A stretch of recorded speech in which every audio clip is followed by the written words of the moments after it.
Ce sont des astéroïdes. Certains ont une envergure de plusieurs centaines de kilomètres.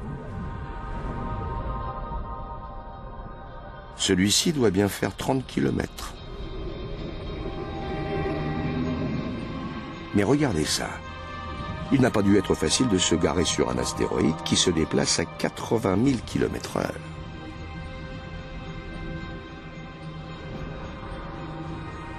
Que d'efforts pour étudier un de ces vulgaires rochers.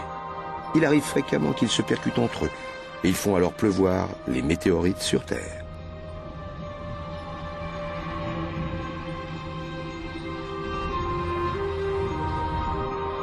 C'est avec des rochers comme ceux-ci que les planètes se sont formées, y compris la nôtre.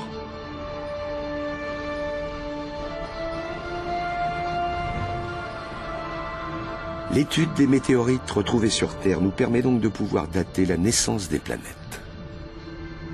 4,5 milliards d'années. Ils constituent en quelque sorte les actes de naissance de notre système solaire. Mais ces rochers-là ne se sont pas transformés en planètes.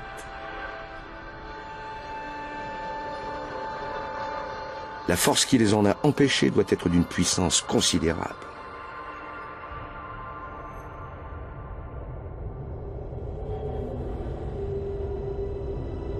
Effectivement, Jupiter est un monstre, au moins 1000 fois plus grande que la Terre. Elle est tellement massive que toutes les autres planètes pourraient y loger. Un corps de cette dimension doit exercer une très forte influence sur son entourage. La force de sa gravité a empêché les astéroïdes de former une planète.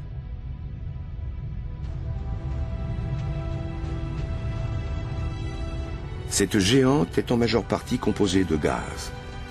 Si l'on voulait s'y poser, il est probable que l'on traverserait les couches successives sans rencontrer de matière solide.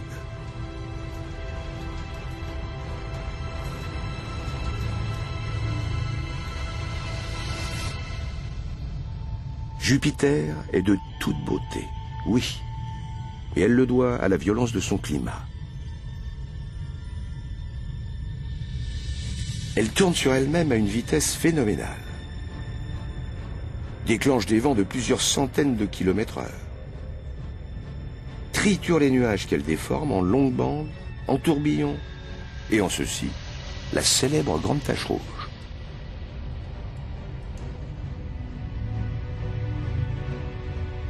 La tempête la plus spectaculaire de tout le système solaire. Elle mesure environ 3 fois la taille de la Terre et se déchaîne depuis plus de 300 ans. Toutes ces turbulences nuageuses génèrent un orage permanent.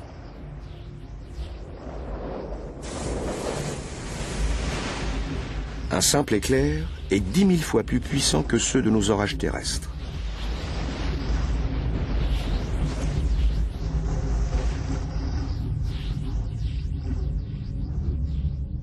Si l'on tient à voir Jupiter, il semblerait que le mieux, le plus sûr, soit d'observer une certaine distance. Vous avez vu ces lumières? Elles ressemblent à nos aurores boréales qui dansent dans le ciel polaire. Mais elles sont aussi belles que mortelles. C'est le puissant champ magnétique de Jupiter qui génère ces radiations jusque dans l'espace. Attractive de loin, terrifiante de près. Dans l'espace, les apparences sont trompeuses. L'univers est pétri de contradictions. Nous devons poursuivre avec prudence en louvoyant au milieu de quelques 62 satellites qui gravitent autour de Jupiter. Celui-ci, multicolore, a pour nom Io.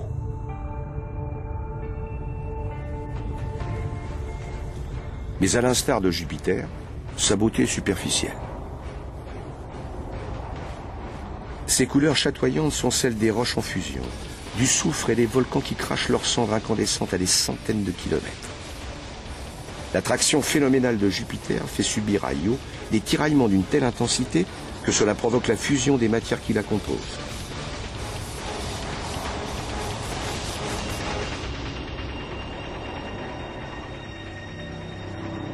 Jusqu'à présent, notre voyage aux confins de l'univers ne nous a permis de trouver ni trace de vie, ni endroit où nous pourrions nous établir. Mais il reste d'autres planètes, d'autres satellites à explorer par-delà le vaste horizon cosmique. Comme celui-ci, il s'agit d'Europe, un des multiples satellites de Jupiter. Il se trouve à 650 millions de kilomètres de notre planète.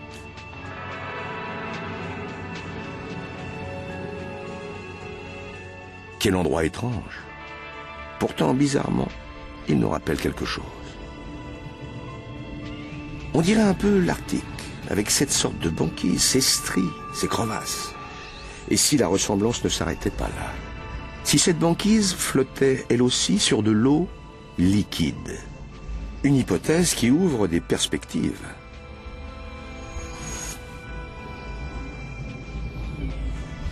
Mais à 800 millions de kilomètres du Soleil, Europe doit certainement être gelée dans sa totalité. À moins que la force de gravité de Jupiter ne provoque un dégagement de chaleur interne et empêche Europe de se solidifier complètement, permettant ainsi à la vie de se développer dans l'eau sous son manteau de glace. Il y a peut-être des extraterrestres à quelques mètres là-dessous. Tout un écosystème de micro-organismes, de crustacés, peut-être même des mollusques. La seule chose qui nous empêche de savoir si nous sommes en présence d'une vie extraterrestre, c'est cette couche de glace. Mais tant qu'une mission spatiale ne sera pas venue percer sa banquise, Europe restera l'une des grandes énigmes du système solaire.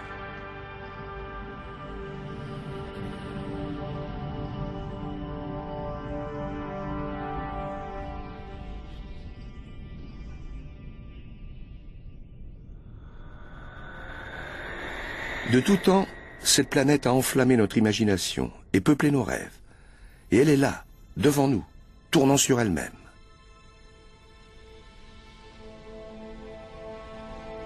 Saturne, le joyau sur la couronne du système solaire. Cette planète a quelque chose de magique. Cette gigantesque boule de gaz est tellement légère que si on la posait sur l'eau, elle flotterait. Ces célèbres anneaux emblématiques, qui pourraient couvrir la distance de la Terre à la Lune, ne font pourtant que quelques centaines de mètres d'épaisseur. Voici l'orbiteur Cassini. Cette sonde capte, entre autres, des émissions radio naturelles, peut-être générées par les aurores boréales qui se forment au pôle de Saturne. Il s'agit donc là de la véritable musique des sphères. Cassini nous apprend que ces anneaux pourraient être les vestiges d'un satellite mis en pièces par la force d'attraction de Saturne. Un phénomène d'une beauté sans égale, fruit d'une destruction massive.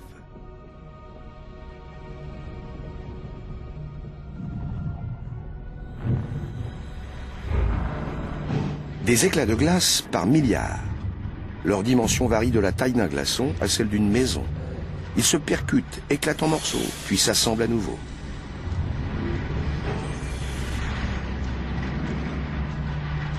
On croirait voir une représentation de notre système solaire en formation. Un amas de poussière et de gaz tournant sur orbite autour du Soleil, jusqu'à ce que la magie de la gravité opère et agglomère tous ces éléments. Et c'est à partir de fragments tout comme ceux-ci que notre planète est née.